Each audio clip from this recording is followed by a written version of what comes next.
अगले 30 सालों में बांग्लादेश में कोई हिंदू नहीं होंगे। स्टेटमेंट काफी बोल्ड, लेकिन ढाका यूनिवर्सिटी के प्रोफेसर कहते हैं कि पिछले 50 सालों का ट्रेंड देखा जाए तो इशारा इसी डायरेक्शन में होता है। अगर आपने आपके ओपिनियंस ऑलरेडी बना दिए हैं, या फिर आप सेंसिटिव इश्यूज को देखकर बहुत इजीली ऑफेंड हो जाते हैं, या फिर आप व्हाटअबाउटिज्म के फैन हैं, तो प्लीज इस वीडियो को स्किप कर दीजिए। ये वीडियो आपके लिए नहीं। लेकिन अगर आप एक ओपन माइंड रखकर डेटा को स्टडी करना चाहते हैं तो इस वीडियो को एंड तक देखिए। आज बातें इमोशंस के साथ नहीं, फैक्ट्स के साथ करेंगे। पिछले हफ्ते बांग्लादेश में जो हुआ उसे हमें काफी गौर से देखने की जरूरत है। एग्जैक्टली एक हफ्ते पहले दुर्गा पूजा के समय सोशल मीडिया पर एक फोटो वायरल हो गया, जहां कुरान को हनुमान जी के पैर में दिखाया गया था। इस फोटो से ऑफेंड होकर 200 से ज्यादा लोगों ने दूसरे लोगों पर अटैक करना शुरू किया। लोगों के घर जले, पंडल तोड़े गए, यहाँ तक कि इस्कॉन के टेंपल में भी वायलेंस हुआ। सबसे ट्रैजिक बात यह है कि बाद में सीसीटीवी फुटेज से पता चला कि जिसने कुरान को डिसरिस्पेक्ट किया था उसका नाम इकबाल हुसैन है। बांग्लादेश के होम मिनिस्टर ने भी कहा है कि ये अटैक्स प्री प्लान्ड थे, जानबूझकर एंटी हिंदू सेंटिमेंट्स भड़काने के लिए किए गए थे। आई विश मुझे ये वीडियो बनाने की जरूरत ना पड़ती, लेकिन इसके बारे में पढ़ते पढ़ते ये रिसर्च पेपर मेरे हाथ लगा।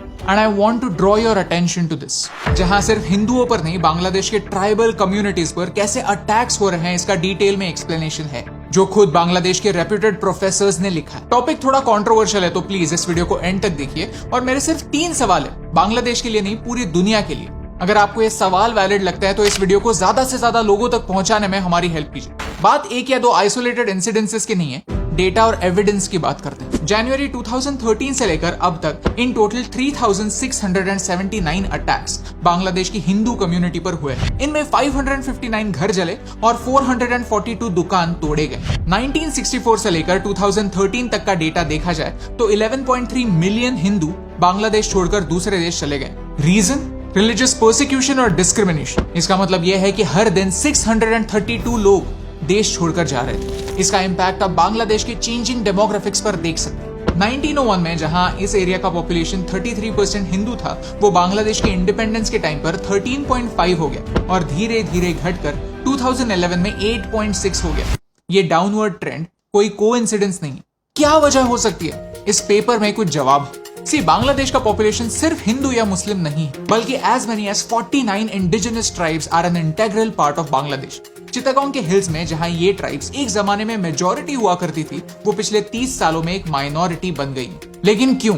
ऐसा क्यों हुआ? जब बांग्लादेश अपने फ्रीडम के लिए लड़ रहा था, तब अराउंड 10 मिलियन लोग ईस्ट पाकिस्तान से भारत आए। बांग्लादेश को फ्रीडम मिलने के बाद इनमें से कई सारे लोग वापस बांग्लादेश चले गए। लेकिन 1965 में यहाँ पर एक लॉ पास हुआ जिसका नाम है एनिमी प्रॉपर्टी एक्ट। इस एक्ट में एनिमी कौन है ये डिफाइन किया गया। बेसिकली अगर आपका कोई भी भारत के साथ कनेक्शन है तो फिर आप एक एनिमी। तो अथॉरिटीज इन सारे माइनॉरिटीज के लैंड कॉन्फिस्केट कर सकती थी, और उन्होंने वही किया। हिंदुओं के साथ साथ 49 अलग अलग ट्राइब्स के लैंड्स भी छीने गए। बांग्लादेश की आजादी के बाद इस एक्ट का नाम बदलकर वेस्टेड प्रॉपर्टीज एक्ट कर दिया गया। नाम बदला लेकिन मेंटालिटी नहीं बदली। पॉलिटिक्स में जिनके पास पावर थी उन्होंने ये लैंड जबरदस्ती छीने। इस एक्ट में हाल ही में कुछ अमेंडमेंट्स भी लाए गए, लेकिन सुप्रीम कोर्ट के लॉयर्स भी कहते हैं कि ये अमेंडमेंट्स काफी नहीं है। 2001 से 2 लाख केसेस चल रहे हैं। हिंदू कम्युनिटी ने in total 265 million US dollars bribe के रूप में दिए। US स्टेट डिपार्टमेंट मानता है कि 2.5 मिलियन एकड़ लैंड लोकल हिंदू से छीना गया। डॉक्टर अबुल बरकत कहते हैं कि 1.2 मिलियन हिंदू परिवार इस एक्ट की वजह से अफेक्ट हुए हैं, सफर कर रहे हैं। ये सब जानते हुए भी बांग्लादेश में माइनॉरिटी अफेयर्स मिनिस्ट्री नहीं। ये डेमोग्राफिक इंजीनियरिंग का एक क्लासिक एग्जांपल, जहां एक एरिया का एथनिक बैलेंस शिफ्ट करने की डेलिब्रेट कोशिश होती है, और मोर इम्पोर्टेंटली सिस्टम ऑप्रेस करने वाली मेजॉरिटी को सपोर्ट करती रहती है, भले वो कितनी ही गलत क्यों ना। So where do we stand? What have we learned? What are the questions we should ask? पहला सवाल, लकीली ये लड़का सीसीटीवी कैमरा में पकड़ा गया, लेकिन सोचिए अगर ये पकड़ा ना जाता तो? वायलेंस अभी भी हो रहा है, लेकिन शायद ये और भी ज्यादा डरावना हो सकता था। तो क्या religious sentiments law and order से ऊपर होने चाहिए? सिर्फ बांग्लादेश में नहीं, पूरी दुनिया में इस मॉब वायलेंस के अगेंस्ट कुछ लॉज होने चाहिए, मोर इम्पोर्टेंटली जो फॉलो होने चाहिए। प्लस ऐसे राइट्स में जो प्रॉपर्टी डिस्ट्रॉय होती है उसकी रिस्पॉन्सिबिलिटी कौन लेता है? इस पर डिस्कशन होना ही चाहिए। दूसरा सवाल, जो लोग क्राइम करते हैं, डायरेक्टली इन्वॉल्व होते हैं, उनकी बात छोड़िए, लेकिन जो उन्हें सपोर्ट करते हैं और उन्होंने जो किया उसे जस्टिफाई करते हैं, उनका क्या? ऐसे लोग इनडायरेक्टली दुनिया के अलग अलग कोनों में होने वाले ऐसे ही क्राइम्स को और बढ़ावा दे रहे हैं। क्या उन्हें रोकने की, उनके अगेंस्ट एक्शन लेने की जरूरत नहीं? तीसरा सवाल, और ये सवाल हम सब के लिए सबसे ज्यादा इंपॉर्टेंट है, क्या हम सच में जिन लोगों की जान गई उनकी परवाह करते हैं, या फिर हमारा आउटरीच, हमारी सिंपैथी सिर्फ इस वजह से है क्योंकि इस इंसिडेंट्स की वजह से एक नैरेटिव आगे बढ़ता है? जब तक ये सवाल हम खुद को नहीं पूछेंगे, तब तक इतना सारा रिसर्च, इतना सारा डेटा और इतने सारे फैक्ट्स हम ढूंढ ही नहीं पाएंगे।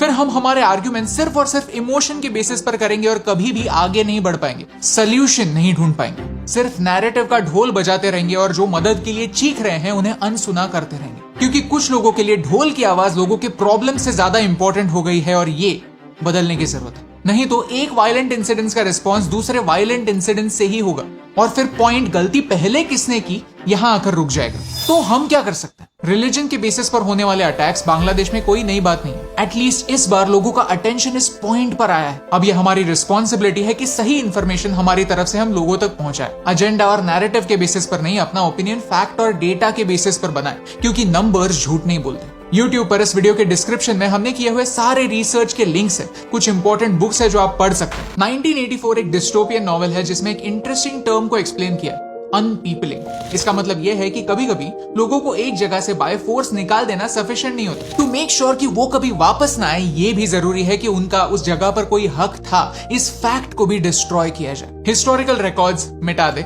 कल्चर को डिस्ट्रॉय कर दे और उसी जगह कुछ नया बना दे। And just like that they are erased from existence, vaporized, gone forever। और यही पैटर्न हमें बार बार देखने मिलता है। The world is divided into people like us and unpeople, the people who don't matter। जब कॉलोनाइजर्स अमेरिका, कनाडा, ऑस्ट्रेलिया में पहुंचे तब उन्होंने इंडिजिनस ट्राइब्स के साथ यही तो किया। उनके कल्चर को डिस्ट्रॉय करके अपना खुद का कल्चर बना दिया, ताकि कल उठकर कोई ये ना पूछे कि अरे यहाँ के ओरिजिनल लोगों को क्या हुआ, क्योंकि उनके पहले कोई ओरिजिनल वहां पर लोग थे, कोई इंडिजिनस लोग थे। इसी फैक्ट को उन्होंने मिटा दिया। अगर हिंदू कम्युनिटी के साथ साथ बांग्लादेशी 49 ट्राइबल कम्युनिटीज को भी इस वीडियो से आवाज मिलती है, जिनका पॉपुलेशन 1% से भी कम है, कभी कभी जिन्हें गिना भी नहीं जाता, अगर उनका कल्चर प्रिजर्व होता है, अगर उन्हें आइडेंटिटी मिलती है, अगर उनके प्रॉब्लम्स लोगों के सामने आते हैं, तो आई थिंक ये वीडियो सक्सेसफुल। बहुत मेहनत की है, कंफर्ट जोन के बाहर जाकर रिसर्च किया है, तो प्लीज इस वीडियो को शेयर कीजिए।